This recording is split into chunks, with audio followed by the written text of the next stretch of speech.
welcome to Good Game Well Played. I'm your friendly neighborhood Red Monkey. Today on the show, we're going to be chatting the 3 E's. Esports, E3, and excrement, with everyone's favorite bingle bangle Bajo. But first, the news. YouPorn continues their unsuccessful foray into esports with their latest League of Legends team being barred from official Riot events.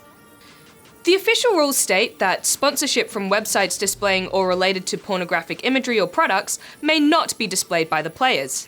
This means that the team won't be able to enter official Riot events, such as the Challenger Series and LCS. Whilst I think it's great that YouPorn are sticking it to the man and trying to get people to come around to the idea of esports as a mainstream thing worth getting into, it's a bit anticlimactic if their teams are continually held down from actually competing. In more LoL news, there is villainy afoot. Apex's jungler Eve has been banned for 10 months for using a scripting program in both ranked and unranked games. Whilst the precise nature of the script involved has not been disclosed, Eve admitted to using hacks and was given the minimum penalty for his cooperation. Guys, don't cheat! Cheating is bad! Rules make things fun for everyone. And speaking of fun, week 1 of the OS Catch World Cup finals has just wrapped. Despite beating them in the round of 16, Indonesia will be facing off against China this weekend. Both teams defeated Germany to secure their place in the finals. You can catch our episode about the wonderful world of OS by clicking here, and you can catch the finals this weekend. The Hearthstone Spring Championship for the Asia-Pacific region has just played out. Australian national treasure Edward Elric took on potentially the most self-assured Hearthstone player out, Handsome Guy. Edward Elric got off to a solid start, taking the second and third game convincingly, and looked to be poised to take the fourth. But Handsome Guy fanned his knives and Edwined his Van Cleef, tilting Edward Elric into tapping himself to death in game 5, allowing Handsome Guy to take the cake 4-2. So handsome. What a guy. He walks away with 33,000 Australian dollars, plus a spot at the Hearthstone World Championship later this year. In CSGO news, DreamHack Summer Tournament has just played out in Sweden. Immortals vs Ninjas in Pajamas in a best-of-3 final. Although the Sleepwear Spies were pegged as favourites in this matchup, Immortals pulled it together from their disappointing performance at the ESL 1 Cologne offline qualifiers to close out the series 2-0. They walk away with about 67,000 Australian dollars. In more sweet shooter news, a 17-year-old boss lady has proved the haters wrong with her Overwatch skills. Geguri boasts an 80% win rate and a 6.31 KDA with other boss lady Zarya, causing some salty people to think she was hacking. After winning the qualifiers for the Nexus Cup and defeating all the favoured Korean teams, her opponents reported her to Blizzard Korea for cheating. In fact, 2 rival pros, ELTA and Strobe from Dizziness, were so convinced that they bet their careers that she was cheating. Talk about sportsmanship. But her plays were entirely legit, she is just that good. Her name has been cleared by Blizzard and the 2 naysayers have since retired. Yes, Queen Slay! Now it's time to go talk to my favourite bagel, Bajo. About E3, I call him Bagel. It's the bagel, Bajo. Bingle bangle bagel. I'm joined now by TV's Bajo! Hi! Hi! How you doing, Red? Hi! Happy, welcome back. happy Welcome present. What is that? I saw it in a small little shop near where I was staying in LA, and I saw that face, and I thought, it reminds me of Red. Oh, thanks! So enjoy this $1 gift. One American dollar though, so that's like $6. That's like $20. Yeah, it's like $100. Exactly. So E3, how was your time? Tell me a little bit about your trip. It was a good time. We had a good time. Lots of big announcements, a few disappointments, some really exciting things. Yeah, you guys did the GG at E3 web series. We did, and that was a daily show that we all put together, hosted by old mate Goose. And something a bit new for us. Yeah, it was a bit new. It's quite fun. And I saw that you bombed the crew. It may not have been me. I just like to state that. Really? But a toilet was clogged, and it was discovered by one of our producer directors, Lindsay. And I cleaned it, and it was one of the most awful things I've ever done in my life. It was definitely you. It was quite possibly. I'm not saying it wasn't. It may have been our cameraman JP, but it was probably me. Don't put that on JP. It feels like something I would do. So, esports at E3. Yeah.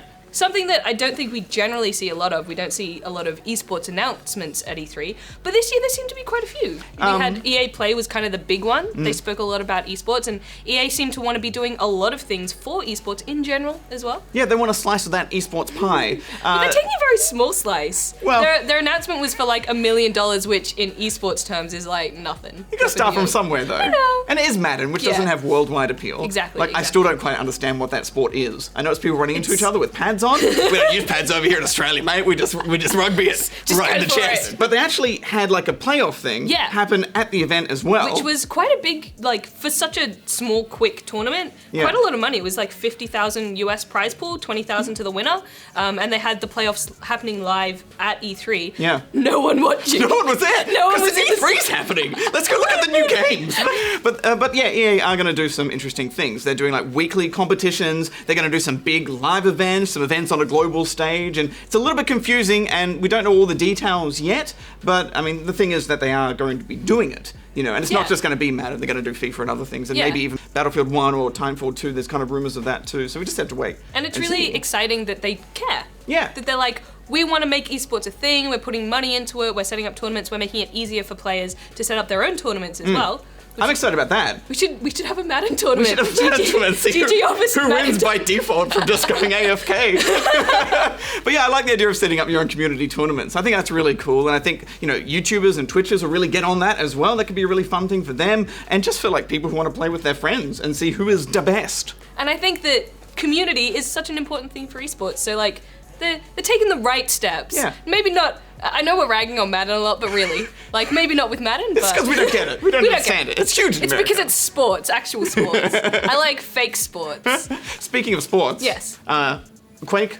Quake. Do you want to talk about Quake? Yes, I want to talk about Quake because Tim Willits comes out of the gate. He's like, this is going to be a competitive shooter. Bam. We're making it for esports. Esports is a thing. It's happening. That's really exciting because Quake is like one of the original Twitch-based FPSs. I grew up playing Quake, was way too young to be playing it. I grew up playing it, and so I'm so excited. Yeah, me too. I mean, I'm a big Quake guy. That's how excited I am. And I got pretty excited when the announcement was there. And he's come out of retirement to make this, which I learned when I interviewed him as well. And he said, yeah, we're doing it for esports. You know, we want to make this an esports-focused game. It's just for PC, so bad luck, console people, but PC, Twitch shooter makes sense. Maybe they'll expand, who knows. It's called Quake Champions, and there's like kind of different play styles for different characters, you know? Like some are going to be tougher, I think, and some will be quicker. Yeah, from the little trailer they released, there was like the Zippy girl, who was very Tracer. Yeah. And you know, it reminded me that I also interviewed one of the devs from Lawbreakers, which is Cliffy B's new game, and it's got a lot of attitude, Lawbreakers, which is usual for Cliffy B kind of games, and I like that attitude. Like Sunset Overdrive level attitude? Or but slightly less cringy. Like it's, you know, it's either way too cringy that you just get on board with it, or it's not that cringy. So Cliffy B's on the right track with that sort of thing, I think. And the dev I spoke to there, who'd worked on a whole bunch of Killzone games as well, he said that, you know, shooters kind of come in waves. And that's why we had all these military COD kind of shooters for ages. And now we're starting to see a whole bunch of different stuff like Battleborn and Overwatch and Lawbreakers, you know, the game that they're making. And now we've got Quake back as well. And these are all very different. And they're not just about like who can point and twitch and shoot the gun the fastest. It's about learning a class and getting good at a class and like, this is my main, and learning when to switch classes. Like it's a different type of strategy, which I'm excited about. And I'm really excited about that for esports because it brings a very different dynamic to competitive play. It makes it so that you have to like think about team composition as well, and you have to think about the current meta rather than just shooting really good and making sure that you buy the right guns at the right time. Absolutely. Which is very, very difficult in its own right, but I like the dynamic play of different classes. It's good for people like me, who like are getting a bit slower, who like the risk of getting a bit cracky. I can pick, you know, someone who doesn't have to twitch as good. Just like play the healer and just like have that stream go follow wherever you go.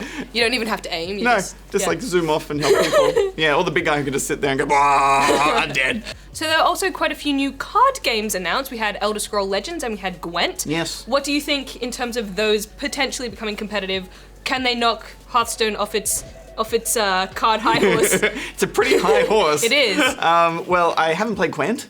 and I haven't seen enough of it to really know how good it's going to be. Yeah. So we have to wait and see, I guess, on that one from my perspective. But I did play 20 seconds of Elder Scrolls card game before they said stop shooting the screen and we had to go anyway.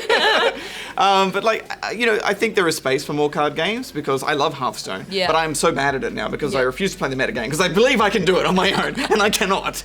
So I think there is room for other card games, but like trying to go up against something as big as Hearthstone that's been going for so long, that is so balanced, I don't know if anything will ever get to that level. But I think off the back of Hearthstone, people are kind of a bit more excited for card games, and they see it as something that's worthwhile investing in. Absolutely, So, it got me on board. Like I hadn't played many card games in the past, and then I played heaps of Hearthstone. Got really angry, uninstalled it a bunch of times. But yeah, it did get me excited. You're absolutely right. Maybe it'll bring more people into it now. Maybe it'll be a growing genre, even more so than it already is. Well, thanks for joining me. It's been a pleasure.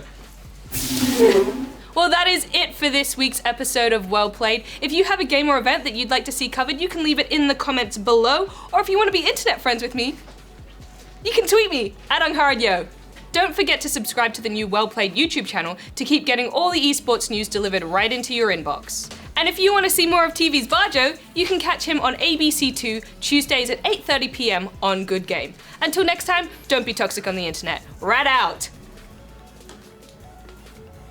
Who are you calling? Okay, back.